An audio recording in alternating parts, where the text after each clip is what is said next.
Sejak sore, masyarakat Kabupaten Tanah Datar, Sumatera Barat sudah memadati lapangan Cindamato Batu Sangkar Kabupaten Tanah Datar, Sumatera Barat.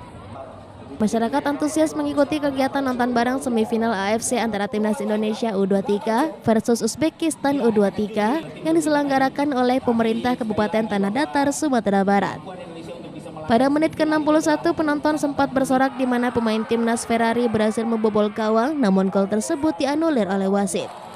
Dalam pertandingan ini, Indonesia menelan kekalahan 2-0 atas Uzbekistan. Meski kalah, masyarakat cukup puas dengan permainan Garuda Muda. Tidak sekedar nonton bareng saja, untuk memeriahkan acara juga digelar door prize dengan hadiah-hadiah yang menarik untuk pengunjung yang hadir.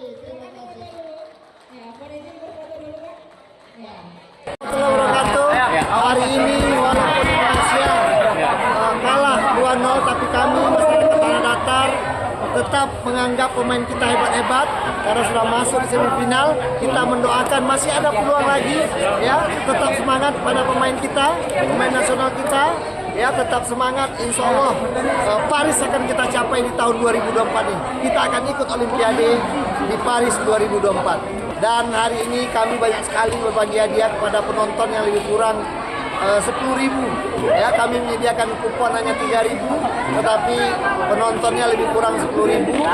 Dan antusias dari masyarakat Tanah Datar untuk bersama-sama menonton dan mendoakan Indonesia meraih juara tadi. Dari Kabupaten Tanah Datar, Sumatera Barat, Agung Sulistyo, iNews melaporkan.